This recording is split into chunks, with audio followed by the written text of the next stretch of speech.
Alrighty, so this is going to be a demonstration on how to compose your Beowulf source and note cards. It's going to contain some terminology as well as direction, of course. All right, the first card, when you find in the um, in the packet of index cards that I sent to you, you'll find them arranged in this order. They're going to be two lined ones, and then there's going to be one that looks like this first one that looks like it's an outline, all right, followed by another line one traditionally, all right. So and so on and so forth. Okay. Alternating, because one is going to be the front of the card and the next one is going to be the back of that card. Okay, so this first card right here is going to be the source card for Beowulf. Now, a source card contains the information that you would normally have for a works cited page. The only difference is um, you're skipping lines in places where there's really significant information. So um, the title of the work, the title where it's found, okay, and then what happens is the amount of space just doesn't accommodate what else you have to write. Okay, so with each source card, each source is going to have a number. You're going to have three sources. This just so happens to be source number one because it's the first source you got. The next source you get is number two. The magazine or newspaper article is number two. And whatever that third source is going to be number three. Now you see the Beowulf is written twice here, okay? But it's also written on every lined card because what this is called the subtopic. I'm going to write that in there so we understand what that is. Okay. For your magazine and newspaper article, the subtopic is going to be magazine, or if it happens to be a newspaper, it's going to be newspaper. And then that third source, whatever it might be, Bible, poem, short story, whatever it might be, just to keep yourself organized. Remember, the purpose of doing these cards is one, so that you don't have to go back to the original source for anything. All right, works cited information that you would find here on this source card. Okay, and as well as you're actually doing the writing of the paper, a bulk of the writing of the paper as you are writing this down, right? And you were doing it in small parts. Okay, so that's what your source card for Beowulf is going to look like. Everyone's is going to look the same. The only difference that each individual student is going to have at any point are these page numbers. Okay, whatever pages you've used in Beowulf in your literature iBook are going to be right here. Okay, this student happens to use pages 6 through 19, that range. Okay, you don't have to list the individual pages, the range is good. Okay, so we're on to the first direct reference card. Now, this student had the word favor. All right, you can do this if you want. I would recommend doing it just because she highlights which word appears in her passage. Okay, and these are the exact words right from Beowulf, right from the work of Beowulf. So, how much of the passage should you take? A good recommendation is from period to period. It's always better to have more cards with less information on it than fewer cards with more information on them. Okay, so this is the direct reference. Okay, I'm going to mention what these other little slash marks are in a minute. Okay, so the quote says that this one favor you should not refuse me, that I alone and with the help of my men may purge all the evil from this hall. Okay, this is what's called a non-block format excerpt or quote. Okay, so it's called non-block. Okay, and there are certain rules that govern how much original work you use in your paper. You can use as much as you want, but all right, there are two different formats.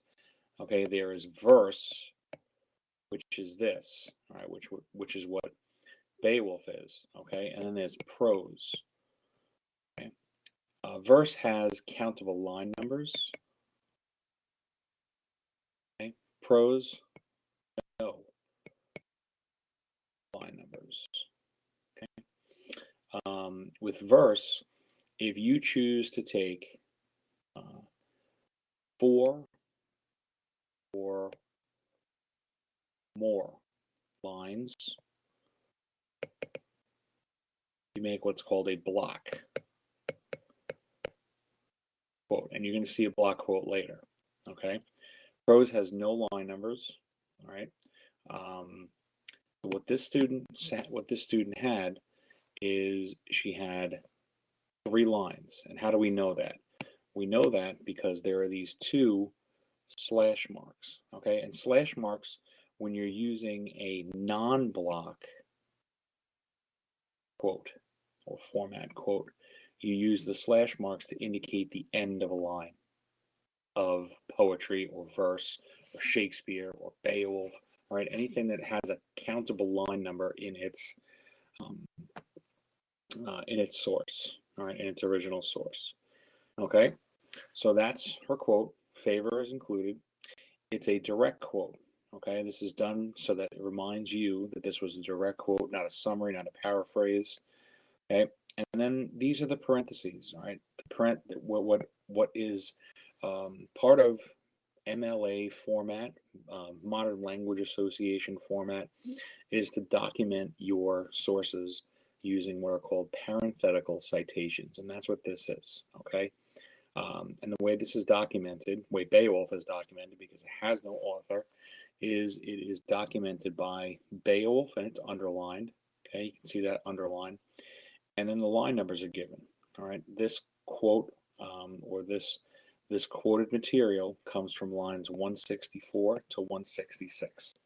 And that's important because should this quote make it into your paper and have the meaning of the word favor consistent with the other 2 sources that you're going to get, the magazine and newspaper article and that third one, okay, you're going to use this parenthetical citation right in your paper. Okay, this is going to be the centerpiece of your paragraph on Beowulf.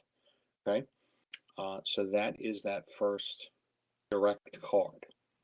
Okay, now what would appear on the back of the card, right? We're simulating what's on the back of the card, is this. This is your writing. Okay, this is a summary of that quote.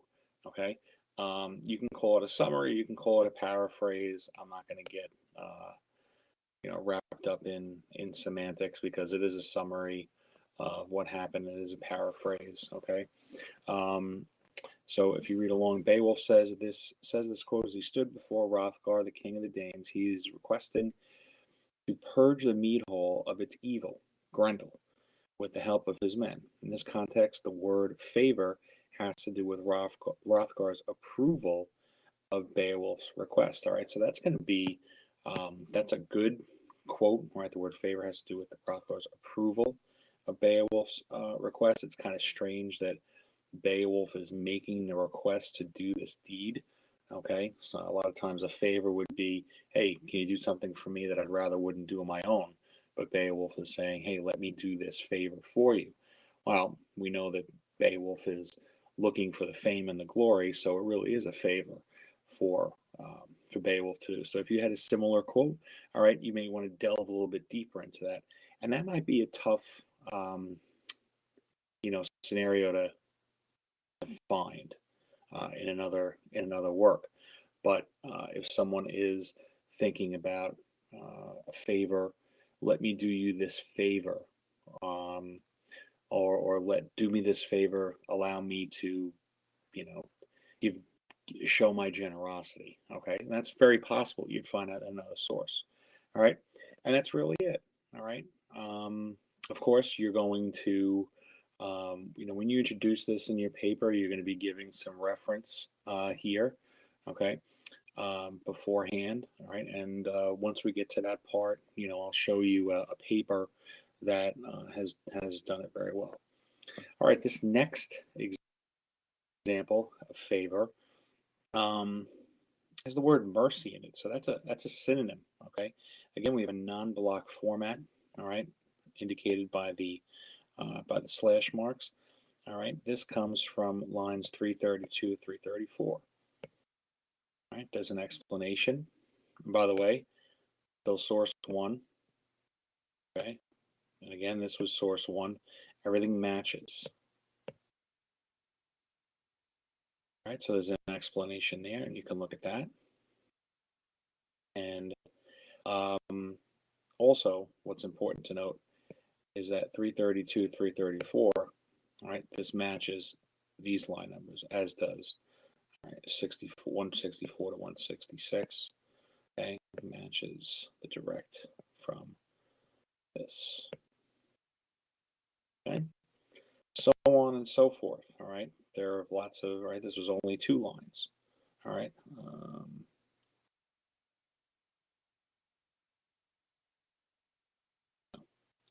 missed a highlight right there. Okay, so this is 3 lines. All right, 366, 368. There it is again. There's the explanation. Okay. Missed another one here. Okay, 804 to 806. There's the explanation, 804 to 806. All right, so all of those just happen to be non-block format quotes. We're going to look at one that is a block format. Okay, so the source card is largely the same. Right, number one for the source. All right, and really all I want to show you here is what a block quote looks like. All right, and this block quote is from Beowulf, and we see that it's looks like it's 5 lines here, so that's definitely more than 3 lines of verse. Okay? This is 5 lines of verse.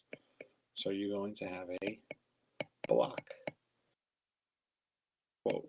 Okay, and in block quotes, what happens is you retain the format of the original work. Right? Sometimes, a lot of times, with verse, okay, sometimes you'll have a line that's indented. All right, we don't have that here, but if a line is indented in poetry, a lot of times you may remember from last year. I know Emily Dickinson does that a lot.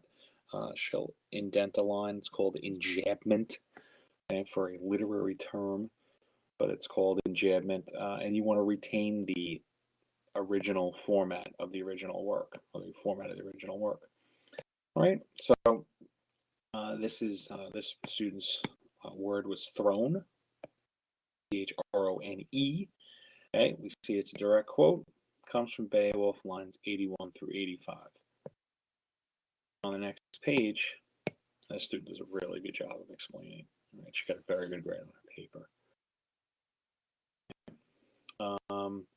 And it's a paraphrase. All right, you can call it paraphrase, you can call it summary. I'm not gonna get wrapped up in what it is, okay, but gives a really good explanation about the word throne. You'll note that the line numbers are the same. Student also does a non-block format. Okay, you can see the line numbers indicated by the ends of the slash marks indicating the end of a line. Okay, 198 to 200. She didn't include lines, not 198 to 200. Okay, so she may have lost points there. Here's another block quote. Okay, lines 421, 425. Line numbers. Okay, although she does a very good job. All right, you want to include that as well. All right, you're not gonna get this lost anywhere. But if you're putting this together, okay, if you're putting this together, and you might say, all right, which one goes where? And a notability is great that it keeps everything together, but Don't leave anything to chance. Okay. Right. So on and so forth. All right. So hope you get an idea of what to do. All right. Keep it simple. But do explain as much as you can, all right, on these cards. All right. I mean, I know you may look at this and say, "Oh, this is so tedious. Why do I have to do this?" And I've explained that you're writing the paper as you go. Okay, and uh, doing a more thorough job now um, prevents you from having to do a more thorough job later on. But if you have everything written down for yourself, it comes down to typing and putting things together. Um, as the saying goes, an ounce of prevention is worth a pound of cure.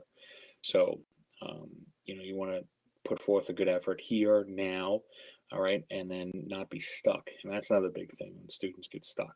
Okay, so put forth the effort now, and you'll be doing well um, come time for the next parts of the paper. Okay.